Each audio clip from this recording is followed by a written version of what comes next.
যদি তার সন্তানকে অসৎ কাজ থেকে না ফিরায়, মা যদি তার সন্তানকে অসৎ কাজ থেকে না ফিরায়, সমাজের স্থানীয় ব্যক্তিবর্গ যারা আছেন তারা যদি সমাজের মধ্যে গঠিত কাজ থেকে সমাজবাসীকে যদি না ফিরায়, তাহলে এই সমাজ কি আরো ভালো হবে? ভালো হবে? ভালো হবে না। এই সমাজ জাহিলিয়াতের যুগের দিকে ধাবিত হবে। আমরা তাই দেখতে পাই যে আমাদের কাছ থেকে আমরা ভয়ে একটা মানুষ অন্যায় করতেছে, সে অন্যায় কথাটা আমরা বলি না, তার বিরুদ্ধে কথা বলি না, একটা সন্ত্রাস করার জন্য আমরা পরামর্শ দিই না। আমাদের অন্তর্গত ভয় থাকে, একমাত্র ভয় অন্তরের মধ্যে যা ভয় থাকে তিনি কে? আল্লাহ রাব্বুল আলামিনের ভয় ছাড়া এই অন্তরের মধ্যে আর কারো ভয় থাকতে পারবে না। আম্বিয়া কিরামের উপরে নির্যাতন এসেছে, সাহাবায়ে কিরামের উপরে নির্যাতন এসেছে, কিসের কারণে? এই সৎ কাজের আদেশ, অসৎ কাজের নিষেধ। মানুষদেরকে জান্নাতের দিকে রাখতে করার জন্য পয়গম্বর আলাইহিস সালামরা চেষ্টা করেছেন, সাহাবায়ে কিরাম চেষ্টা করেছেন, ওলামায়ে কিরাম প্রতিনিয়ত উম্মতদেরকে জান্নাতের দিকে নিয়ে যাওয়ার জন্য প্রতিনিয়ত চেষ্টা করে যাচ্ছেন। এই কাজগুলো যদি আমরা না করি তাহলে আমরাই ক্ষতিগ্রস্ত হব। আল্লাহ রাব্বুল আলামিন সূরা ইমরানের 104 নম্বর আয়াতের মধ্যে রাব্বুল আলামিন বলেন, ওয়ালাতাকুম মিনকুম উম্মাতুন ইয়াদউনা ইলাল খায়র ওয়া ইয়ামুরুনা বিল মা'রুফি ওয়া ইয়ানহাউনা 'আনিল মুনকার ওয়া উলাইকা হুমুল মুফলিহুন। আল্লাহ রাব্বুল আলামিন বলেন, আর তোমাদের মধ্যে এমন একটি দল, এমন একটি গোষ্ঠী থাকতেই হবে যারা কি মানুষদেরকে কল্যাণের দিকে আহ্বান করবে, ইলাল খায়র, কল্যাণের দিকে আহ্বান করবে, এবং ওয়ায়ামুরুনা বিল মা'রুফ, সৎ কাজের আদেশ করবে, ওয়ায়ানহাউনা 'আনিল মুনকার, আর অসৎ কাজ থেকে মানুষকে ফিরাবে। যারা এই কাজটুকু করবে, মানুষদেরকে সৎ পথে রাখবে, কল্যাণের পথে রাখবে, নামাজের দিকে রাখবে, হজের দিকে রাখবে, যাকাতের দিকে রাখবে, মানুষদেরকে কল্যাণের পথে রাখবে, জান্নাতের দিকে মানুষদেরকে ধাবিত করবে, অসৎ কাজ, বিভিন্ন কাজ, গুনাহের কাজ থেকে মানুষকে বাধা দিবে। এই মানুষগুলোর ব্যাপারে আল্লাহ বলতেছেন, ওয়া উলাইকা হুমুল মুফলিহুন। এরাই হচ্ছে সফলকাম, এরাই কি হবে? সফলতা লাভ করবে, এরাই কল্যাণ লাভ করবে। এই শ্রেণীর মানুষ ছাড়া আর কেউ সফল হইতে পারবে না। আপনি আমি সফল হতে হবে, আল্লাহর কাছে গ্রহণযোগ্য বান্দা হতে হবে। আমাদেরকে দুটো কাজ করতে হবে বলে থাকি, এক নম্বর সৎ কাজের আদেশ দিতে হবে, অন্যায় কাজ থেকে এই জাতিকে বের করে আনতে হবে, ঠিক না? আল্লাহ রাব্বুল আলামিন বলেন, এই তোমাদের দায়িত্ব, তোমাদেরকে এই কাজগুলো করার জন্য আল্লাহ রাব্বুল আলামিন সৃষ্টি করেছেন। সমাজ থেকে গঠিত পাপাচার এবং সমস্ত পাপাচারকে পরিষ্কার করে সমাজকে পবিত্র করার জন্য তোমাদেরকে বের করা হয়েছে। রাব্বুল আলামিন বলেন, কুনতুম খায়রা উম্মাতিন উখরিজাত লিন-নাসি তা'মুরুনা বিল মা'রুফি ওয়া তানহাউনা 'আনিল মুনকার ওয়া তু'মিনুনা বিল্লাহ। আল্লাহ রাব্বুল আলামিন বলেন, কুনতুম খায়রা উম্মাতিন, তোমরাই শ্রেষ্ঠ জাতি, তোমরাই শ্রেষ্ঠ জাতি, তোমরাই শ্রেষ্ঠ জাতি, উখরিজাত লিন-নাস, মানব জাতির কল্যাণের জন্য তোমাদেরকে বের করা হয়েছে। যারাই সত্যের মানুষ হবে তারাই কি জাতি? শ্রেষ্ঠ জাতি। আর আমরাই শ্রেষ্ঠ জাতি। আমরা শ্রেষ্ঠ জাতি কেন জানেন? আল্লাহু আকবার। হাসরের ময়দানে যখন হাসরের ময়দান কায়েম হয়ে যাবে, সকল নবীরা হাসরের বিভীষিকাময় অবস্থা দেখে, আল্লাহর গুসা, জাহান্নামের গর্জন দেখে, সমস্ত পয়গম্বর আলাইহিস সালামের উম্মতরা তাদের অপকর্মের কারণে পয়গম্বরদেরকে দোষারোপ করতে থাকবে, বলবে, রাব্বুল আলামিন, আজকে হাসরের ময়দানে আমাদের এই দুরবস্থার জন্য আমাদের নবীরা দায়ী। আমাদের কাছে আপনার কথা বলে নাই, আপনার কিতাব আমাদেরকে শুনে নাই, দিবে অথবা দিবে। তারা যখন করে নবীদের ব্যাপারে আল্লাহ রাব্বুল আলামিনের আদালতে যখন মামলা দায়ের করবেন, আমরা বলবো মুহাম্মদের শ্রেষ্ঠ জাতি, আমরা আল্লাহকে কি বলবো? আল্লাহ রাব্বুল আলামিন এই যে মানুষগুলা পূর্বেকার জামানার উম্মতরা তাদের নবীদের উপরে যে অপমান করে দিচ্ছে, তারা সম্পূর্ণ মিথ্যা করে বলতেছে। কারণ আমরা জানি, আমরা শুনেছি, আমাদের কাছে তুমি যে কিতাব নাযিল করেছো মুহাম্মদুর রাসূলুল্লাহ সাল্লাল্লাহু আলাইহি ওয়াসাল্লামের মাধ্যমে যে কিতাব তুমি আমাদের উপর নাযিল করেছো, সেই কিতাবের মধ্যে আমরা বিস্তারিত পড়েছি, আমরা জেনেছি কোন পয়গম্বর তাদের উম্মতদেরকে এভাবে ছেড়ে দেয়, তোমার কথা বলেছে, তোমার জাহান্নামের কথা বলেছে, জান্নাতের কথা বলেছে, তোমার পথ দেখিয়েছে, কিন্তু কেউ পয়গম্বরদের কথা বলেছে, কেউ মানুষদের করেছে, কেউ পয়গম্বরদেরকে জবাই করেছে। আজকে হাসরের ময়দানে বেশি জবাই মুহূর্তে তারা পয়গম্বরদের ব্যাপারে সম্পূর্ণ মিথ্যা অপবাদ দিচ্ছে। তখন হাসরের ময়দানে রব্বুল আলামিন, আমরা কবেকার যুগের অধিবাসী ছিলাম, আদম আলাইহিস সালামের উম্মত ছিলাম, ঈসা আলাইহিস সালামের উম্মত ছিলাম, ইব্রাহিম আলাইহিস সালামের উম্মত ছিলাম, তখন তো উম্মতে মুহাম্মদের সরকার যুগে ছিল না। তারা কিভাবে আমাদের ব্যাপারে সাক্ষী দেবে? আমরা তখন বলবো আমাদের উপরে কোরআন নাযিল হয়েছিল, সেই কোরআনে আল্লাহ রাব্বুল আলামিন সমস্ত কিতাবের শামিল যা পৃথিবীর শুরু থেকে আদম আলাইহিস সালাম থেকে শুরু করে যত কিতাবের সাথে চারখানা কিতাব এই পৃথিবীতে আল্লাহ রাব্বুল আলামিন নাযিল করেছেন, তার মধ্যে চারখানা বড় কিতাব, এই কিতাব সমস্ত কিতাবের শামিল যা আল্লাহ রাব্বুল আলামিন কোরআনের মধ্যে পেয়ে দিয়েছেন। আমরা আল্লাহ রাব্বুল আলামিন তোমার কিতাবের মধ্যে, তোমার কোরআনের মধ্যে আমরা পড়েছি, তোমার নবী জবানে আমরা শুনেছি, তোমার নবীদের ব্যাপারে তোমার এই উম্মতগুলা তাদের ব্যাপারে কি আচরণ করেছে, আজকে তারা সম্পূর্ণ মিথ্যা অপবাদ দিচ্ছে। তখন আমাদের এই কথা শুনতে শুনতে আমাদের নবী বিশ্বনবী জনাব মুহাম্মদ আরবি সাল্লাল্লাহু আলাইহি ওয়াসাল্লাম আল্লাহ রাব্বুল আলামিনের দরবারে হাজির হয়ে যাবেন। আল্লাহ রাব্বুল আলামিনের দরবারে হাজির হয়ে বলবেন, রব্বুল আলামিন আমার উম্মত তোমার কাছে কথা বলতেছে, সম্পূর্ণ সত্য কথা বলতেছে।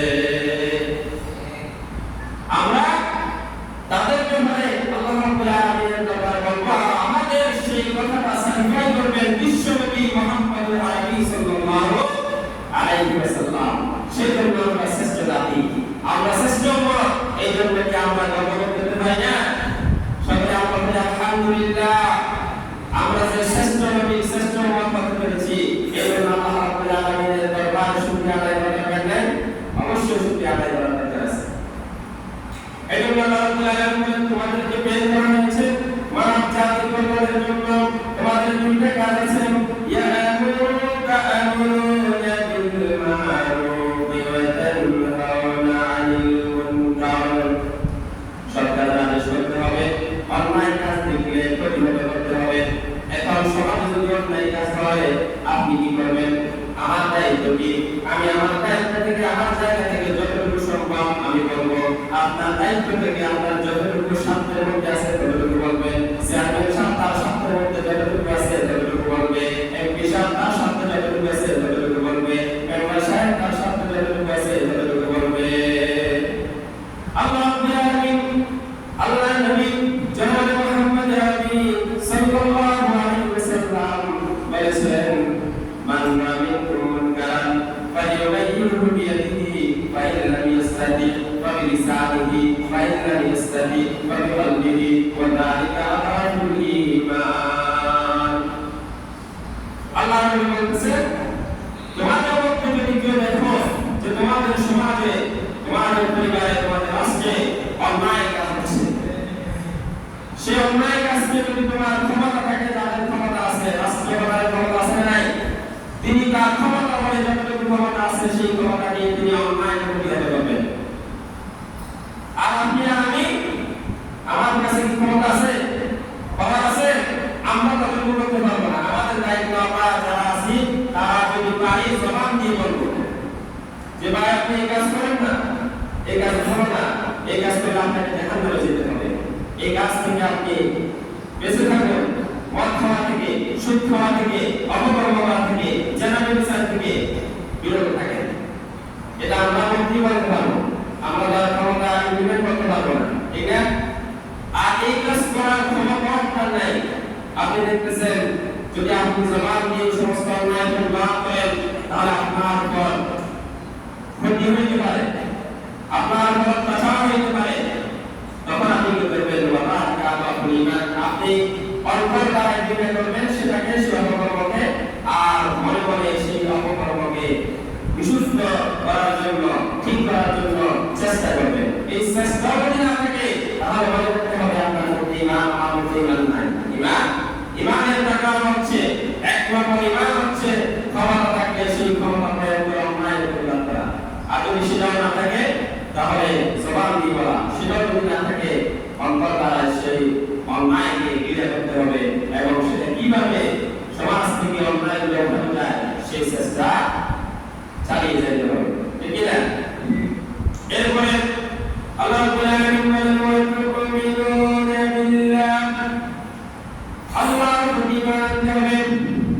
যেমন ঈমান আনা দরকার তেমন ঈমান আনতে হবে। আল্লাহ রাব্বুল আলামিন আল্লাহর নবী জনাব মুহাম্মদ রাসূলুল্লাহ সাল্লাল্লাহু আলাইহি ওয়াসাল্লাম যখন মক্কার মধ্যে তাওহীদের দাওয়াত দেওয়াকে তাওহীদের বাণী প্রচার করার আগে বলেছিলেন আমিন। যখন তিনি ঘোষণা করলেন লা ইলাহা ইল্লাল্লাহ, বলে সবাই লা ইলাহা ইল্লাল্লাহ, লা ইলাহা ইল্লাল্লাহ, লা ইলাহা ইল্লাল্লাহ, লা ইলাহা ইল্লাল্লাহ মুহাম্মাদুর রাসূলুল্লাহ। আল্লাহ নবী যখন লা ইলাহা ইল্লাল্লাহ তাওয়াক্কুল শুরু করলেন তখন নবীর উপর অত্যাচার আসছিল কিনা? শেষ পর্যন্ত আবু জাহেল, আবু লাহাব, উতবা সাহেবা, মুগিরা কুস্তি শুনতা তারা চিন্তা করলো যদি আল্লাহ ছাড়া কোনো উপাস্য না থাকে তাহলে আমাদের কাছ থেকে এখন যদি আমরা মুহাম্মাদের কথা বলবো লা ইলাহা ইল্লাল্লাহ ঘোষণা দিই তাহলে তো আমাদের চেয়ার থাকবে না, আমাদের নেতৃত্ব থাকবে না, আমাদের কোনো প্রভাব প্রতিপত্তি থাকবে না। ওই কাফেররা, মক্কার কাফেররা মুহাম্মদ রাসূলুল্লাহ সাল্লাল্লাহু আলাইহি ওয়াসাল্লামের চাচাকে গিয়ে বলল, আব্দুল মুত্তালিবকে গিয়ে বলল, আব্দুল মুত্তালিবকে গিয়ে বলল তোমার ভাতিজাকে বুঝাও, তোমার ভাতিজা নতুন করে আবার কোন ঘোষণা করতে বলতেছে, কোন অন্যায় করতে বলে কথা বলতেছে, তোমার ভাতিজাকে তুমি একটু বুঝাও। এই কথাগুলো যদি প্রচার না করে আল্লাহ রাব্বুল আলামিনের এলাই কালিমা দাওয়াত যদি না দেয় তাহলে ক্ষমতা চাইলে ক্ষমতা দিব, টাকা চাইলে টাকা দিব, বাড়ি চাইলে বাড়ি দিব, নারী চাইলে নারী দিব, যেটাই চাই সেই দাম দিয়ে দিব। তবু কালিমা দাওয়াত থেকে সরে আসতে বলো। তারা কালিমা বহর দিচ্ছে, আমরা তো বুঝি না। আমরা লা ইলাহা ইল্লাল্লাহ মানে লা ইলাহা ইল্লাল্লাহ মানে আল্লাহ ছাড়া কোনো উপাস্য নাই, নাই বলতে কেউ নাই, সব কিছু চলবে কার উপরে? আল্লাহ রাব্বুল আলামিনের উপরে। তারা বুঝেছে, তারা আরবি জানে, তারা আরবি বুঝে, আরবির রহস্য এটা শোনার সাথে সাথে তারা বুঝে গেছে। আল্লাহ নবীর কাছে সাথে যখন বললেন, আল্লাহ নবী জনাব মুহাম্মদ আরবি সাল্লাল্লাহু আলাইহি ওয়াসাল্লাম বলে দিলেন আমার সাথী মক্কার কাফেরদেরকে শুনিয়ে দিন তাদের পক্ষে যেটা দেওয়া সম্ভব আর যেটা দেওয়া অসম্ভব সেটাও যদি আমাকে এনে দেয়। যদি এই আকাশের চন্দ্রটাকে যদি আমার বাম হাতে এনে দেয় আর আকাশের সূর্যটাকে যদি আমার ডান হাতে এনে দেয়, এরপরে যদি বলা হয় কালিমার দাওয়াত থেকে পিছপা হওয়ার জন্য এর বিনিময়ে আমি 100 পরিমাণ পিছু হটবো না। আল্লাহ নবী জনাব মুহাম্মদ আরবি সাল্লাল্লাহু আলাইহি ওয়াসাল্লাম এই দাওয়াত দেওয়ার কারণে মানুষদেরকে আল্লাহর দিকে ডাকার কারণে, সৎপথের দিকে ডাকার কারণে শেষ পর্যন্ত মক্কার কাফেররা নবীজিকে দেশ থেকে দেশান্তরিত হইতে বাধ্য করেছিল কিনা? আল্লাহ নবী জনাব মুহাম্মদ আরবি এই জন্মভূমি ত্যাগ করে মক্কা মদিনায় চলে গেলেন, নানার বাড়িতে আল্লাহর হুকুমে তিনি চলে গেলেন। সেখানে তিনি দাওয়াত দিয়ে যখন মানুষ হয়ে গেল তখন তিনি ইসলাম কায়েম করলেন। মুহাম্মদ আরবি সাল্লাল্লাহু আলাইহি ওয়াসাল্লাম শেষ পর্যন্ত উহুদের ময়দানে তার কালিমার দাওয়াত দেওয়ার জন্য মানুষদেরকে সৎপথে রাখার অপরাধে, মানুষদেরকে অন্যায় কাজ থেকে বারণ করার অপরাধে আল্লাহর নবী জনাব মুহাম্মদ আরবি যখন একটা শোষণমুক্ত, একটা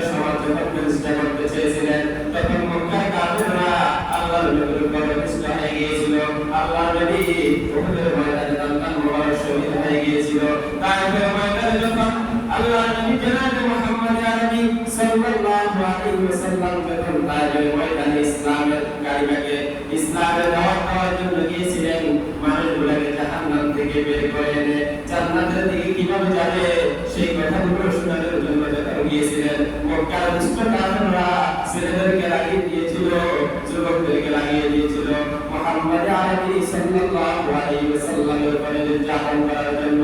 মক্কার কাফেররা ওই তায়েফের দুষ্ট বালকগুলা, যুবকগুলা আল্লাহর নবীর যে নবীর শরীর মোবারকের উপর মুসা মাসি বসা পর্যন্ত হারাম ছিল, সেই নবীর উপরে পাথর নিক্ষেপ করে নবীকে রক্তাক্ত করে ফেলল। আল্লাহর নবী জনাব মুহাম্মদুর রাসূলুল্লাহ সাল্লাল্লাহু আলাইহি ওয়াসাল্লাম ওই রক্তগুলা মুছতেছিলেন, আর তার সাথে ছিল নবীর সাথে ছিল যায়েদ। আল্লাহ যায়েদ বলতেছে, ইয়া রাসূলুল্লাহ, ইয়া হাবিবাল্লাহ, ও আল্লাহর নবী, আপনি কেন রক্তগুলা মুছতেছেন? আপনি যদি আপনার শরীরের বের হওয়া রক্তগুলা যদি শরীরের মধ্যে মুছেন, বের হওয়া রক্তগুলা তো শরীরের মধ্যে প্রবেশ করবে না। আল্লাহর নবী বলে, যায়েদ, তুমি তো জানো না তায়েফবাসীরা আমাকে চিনতেছে না, তায়েফের মানুষরা অমুসলিমরা আমাদের নবীর সেটা বুঝতে পারতেছে না, তবে এই জমিন তো আমাকে চিনে, তায়েফের জমিন আমাকে চিনে। এখন যদি আমার রক্তগুলা তায়েফের জমিনের মধ্যে পড়ে যায়, তাহলে আল্লাহ রাব্বুল আলামিন সাথে সাথে তায়েফকে ধ্বংস করে দিবে। আল্লাহ রাব্বুল আলামিন নবীর রক্ত মুছতেছেন, এইদিকে আকাশের রক্তের একটা ফোঁটা নিচে পড়ে যাচ্ছে, নিচে পড়ে যাওয়ার উপক্রম হয়েছে। এই মুহূর্তে আল্লাহ রাব্বুল আলামিন জিবরাইলকে বলল, জিবরাইল ছিলেন আরশের জমিনের মধ্যে, সিদরাতুল মুনতাহার মধ্যে। জিবরাইলকে বলল, জিবরাইল, তুমি তাড়াতাড়ি যাও, আমার বন্ধুর রক্তের ফোঁটা যদি তায়েফের ময়দানে পড়ে, এই তায়েফ ধ্বংস হয়ে যাবে, তায়েফ ধ্বংস হয়ে যাবে। আমার নবী যেখানে আছে, রাহমাতুল লিল আলামিন যে জায়গার মধ্যে আছে, রহমত যেখানে আছে, সেখানে তো আমি বসে দিতে পারি না। জিবরাইল, তুমি তাড়াতাড়ি যাও, আমার বন্ধুর রক্তের ফোঁটাটা তোমার ডানার উপরে নিয়ে নাও। হযরত জিবরাইল বলেন, ওই দিন আমার যে ডানা আল্লাহ রাব্বুল আলামিন দিয়েছেন 600 ডানা, হযরত জিবরাইলের একটা ডানা এদিকে আরেকটা ডানা এদিকে যদি পছন্দ করা হয় মাসিক থেকে মাসিক পর্যন্ত গোটা পৃথিবী ছেয়ে যাবে।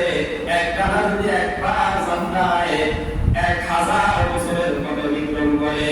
হযরত জিবরাইল কোথায় সিদরাতুল মুনতাহা, সেখান থেকে জিবরাইল আলাইহিস সালাম 600 ডানা ব্যবহার করে তায়েফের জমিনে চলে আসলেন।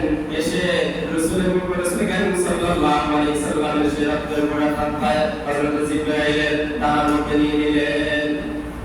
হযরত জিবরাইল বলেন, ও আল্লাহর নবী, আসমানের ফেরেশতারা কাঁদেন, আরশে আজিমের ফেরেশতারা কাঁদেন, আপনি তায়েফবাসীদের জন্য একটু আমাকে হুকুম করেন, আমি তায়েফের দুইটা পাহাড় দিয়ে তায়েফবাসীদেরকে জলমের মতো ধ্বংস করে দেব।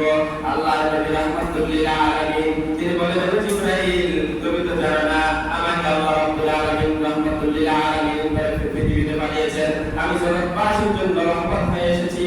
আমি যদি হুকুম করি তাহলে তায়েফবাসীরা একটাও থাকতে পারবে না, সবাইকে আল্লাহ রাব্বুল আলামিন ধ্বংস করে দিবেন। কিন্তু আল্লাহ রাব্বুল আলামিন আমার কথা বলে যদি তায়েফবাসীদের ধ্বংস করে দেয়, তাহলে আমি যে জন্য এসেছি, যে মিশন নিয়ে এসেছি, যে জন্য আল্লাহ রাব্বুল আলামিন আমাকে পাঠিয়েছেন, মানুষদেরকে জান্নাতের দিকে কিভাবে নিয়ে যাব, যখন আমি যদি হুকুম দিই, আমার হুকুমে তো এই মুহূর্তে তায়েফবাসী ধ্বংস হয়ে যাবে, কিন্তু আমি কার কাছে পৌঁছাবো? লা ইলাহা ইল্লাল্লাহু মুহাম্মাদুর রাসূলুল্লাহ।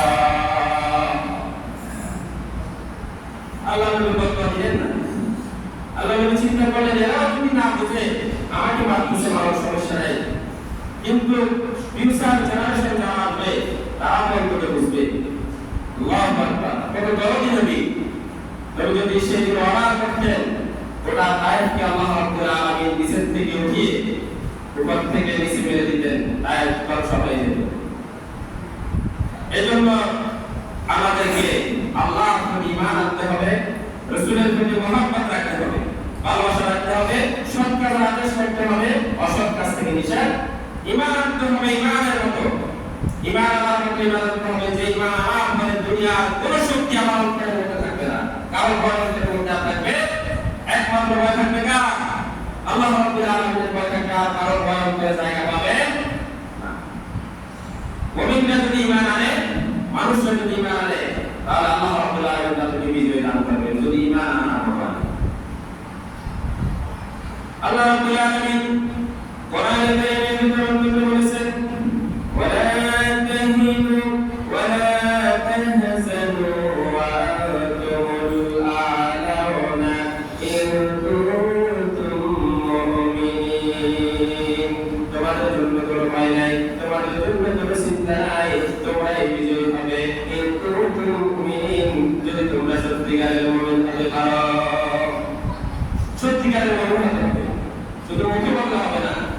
মুখে বললে হবে না, মুখে বলতে হবে, অন্তরে বিশ্বাস করতে হবে এবং কাজে সেটা পরিণত করতে হবে। তাহলে সত্যিকারের ঈমান তার দাবি করা যাবে, অন্যথায় নয়। সত্যিকারের ঈমান যদি আনা হয় আর আল্লাহর ভয় যদি অন্তরের মধ্যে থাকে, তাহলে আল্লাহ রাব্বুল আলামিন এই বান্দার উপর সন্তুষ্ট হয়ে যাবেন। তাদের উপর আসমানের দরজা খুলে দিবেন, জমিনের দরজা খুলে দিবেন, অজস্র ধারায় আল্লাহ রাব্বুল আলামিন রিজিক নাযিল করে থাকবেন।